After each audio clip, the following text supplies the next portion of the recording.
ನಮಸ್ತೆ ಚಾಲಕರೇ, ನಾನು ರಾಜೇಶ್ ಮಾತಾಡ್ತಾ ಇರೋದು ಬೆಂಗಳೂರು ಸಾರಥಿ ಸೇನೆಯಿಂದ. ಆಟೋ ಚಾಲಕ. ವಿಚಾರ ಏನಪ್ಪ ಅಂದರೆ, ಅಗ್ರಿಗೇಟರ್ ಕಂಪ್ನಿಗಳೇನಿದೆ ಅದು ನಮ್ಮ ಆಟೋ ಚಾಲಕರ ಮೇಲೆ ಮಾಡ್ತಿರುವಂಥ ಹಗಲು ದರೋಡೆ.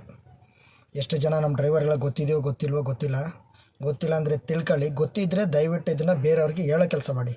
ಯಾಕಂದರೆ ಎಷ್ಟೋ ಜನ ಡ್ರೈವರ್ಗಳ ಪಾಪ ಗೊತ್ತಿಲ್ಲ, ಒಂದು ಬಾಡಿಗೆ ಬಿತ್ತು ಹಾಕೊಂಡು ಓಡ್ತಾ ಇದ್ದಾರೆ. ಅಲ್ಲಿ ಏನಾಗ್ತಾಯಿದೆ ಏನೋ ಇಲ್ಲ, ಗೊತ್ತಿಲ್ಲ. ಸುಮಾರು ಈಗ ನನಗೆ ಮೊನ್ನೆ ಆಯಿತು. ನಾಗವಾರದಿಂದ ಇದಕ್ಕೆ ಮೈಸೂರು ರೋಡ್ಗೆ ಒಂದು ಬಾಡಿಗೆ ಬಿತ್ತು. 20 ಕಿಲೋಮೀಟ್ರ್ ತೋರಿಸಿತ್ತು. 300 ರೂಪಾಯಿ ಅಂದ್ಬಿಟ್ಟು ನಾನು ಅದು ಆಕ್ಸೆಪ್ಟ್ ಮಾಡ್ಕೊಂಡೆ. ಹೋಗಿ OTP ಹೊಡಿತೀನಿ. ಓಲಾದಲ್ಲಿ 26 ಕಿಲೋಮೀಟ್ರ್ ತೋರಿಸ್ತೆ. ನೀವು ಯಾವುದೇ ರೂಟ್ ಹೆಂಗೆ ತೋರಿಸಲು 26, 27 ಹಿಂಗೆ ತೋರಿಸೋದೇ ಹೊರತು 20 ಕಿಲೋಮೀಟ್ರ್ ಲೊಕೇಶನ್ನ ತೋರಿಸ್ತಾ ಇಲ್ಲ.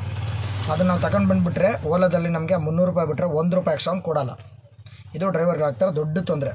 ಇದು ಎಷ್ಟು ಜನ ನಮ್ಮ ಚಾಲಕರಿಗೆ ಗೊತ್ತಿದೆಯೋ ಗೊತ್ತಿಲ್ಲ ತಿಳ್ಕೊಳ್ಳಿ. ಆಮೇಲೆ ಅಲ್ಲಿ ಬಂದು ಅವಾಗೇನು ಮಾಡಿ, ಆ ಥರ ಆದರೆ ನೀವು ಮೊದಲು ಹೋಗಿ ಮಾಡಬೇಕಾಗಿರೋ ಕೆಲಸ ಏನಪ್ಪ ಅಂದರೆ, ಹೋಗ್ಬಿಟ್ಟು ಕಸ್ಟಮರ್ ಹತ್ರ ಕೇಳಿ, ಮೇಡಮ್ ನಿಮ್ಗೆ ಎಷ್ಟು ಅಮೌಂಟ್ ತೋರಿಸಿದೆ ಅಂತ.